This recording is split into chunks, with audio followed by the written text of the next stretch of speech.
Wow! Oh, ang laki.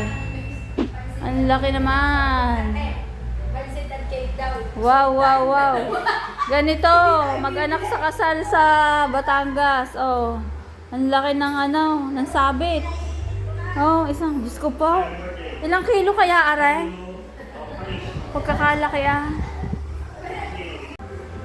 Ipapakita ko sa inyo kasama ng ng isang hita na isang buong hita. Ano hita ba yun? O kalahati na baboy. Yung sabit sa ninang at ninong sa kasal. Tignan nyo, may kasamang biko.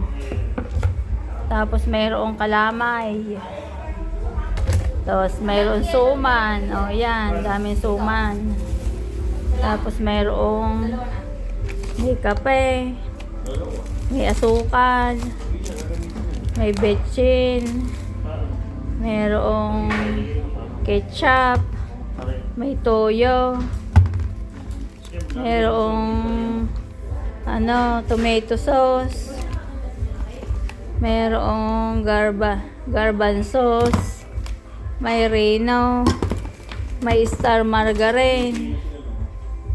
Tapos mayroong bawang sibuyas at patatas.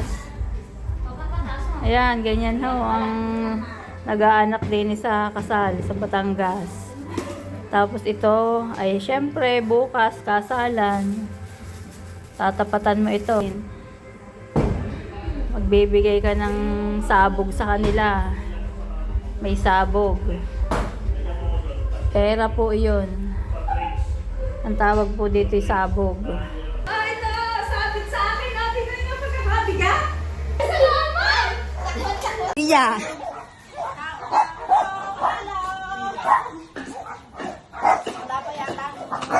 Wala pa ho at nahuli ang Kabigat sa akin.